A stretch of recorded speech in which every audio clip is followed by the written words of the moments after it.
Growing up as a kid, I moved to many different houses, many different locations. My life was never stable. But to live the way I live now is such an honor.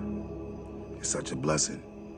Because sometimes you realize it's not just start, but it's always your ending. When you end, it's when it's over. When you realize that the greatest stories are the ones that has the greatest comebacks, the triumph, the ones that fight to become the greatest versions of self.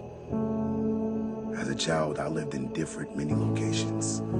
I moved so much that when people ask me, what is your childhood house? I don't even know what to say because I've moved from so many houses to houses to houses. But looking back, it was to make me great.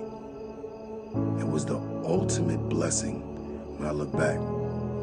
Because sometimes when you look at your story, you look at chapters, but you don't realize that you have to go through every chapter so you can enjoy the new chapters. My life was never easy, but it was about me changing my mentality.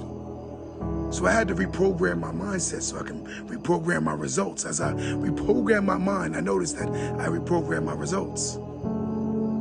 I went from living in a room with my family, not an apartment, a room, to owning one of the biggest houses in my neighborhood.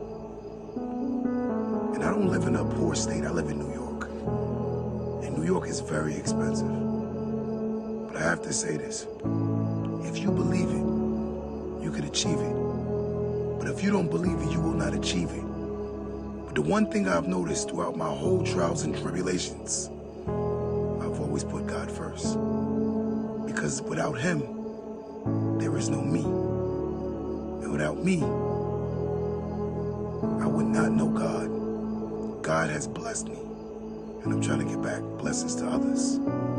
So I say this with conviction, believe in yourself, because everything starts, ends, and begins with you.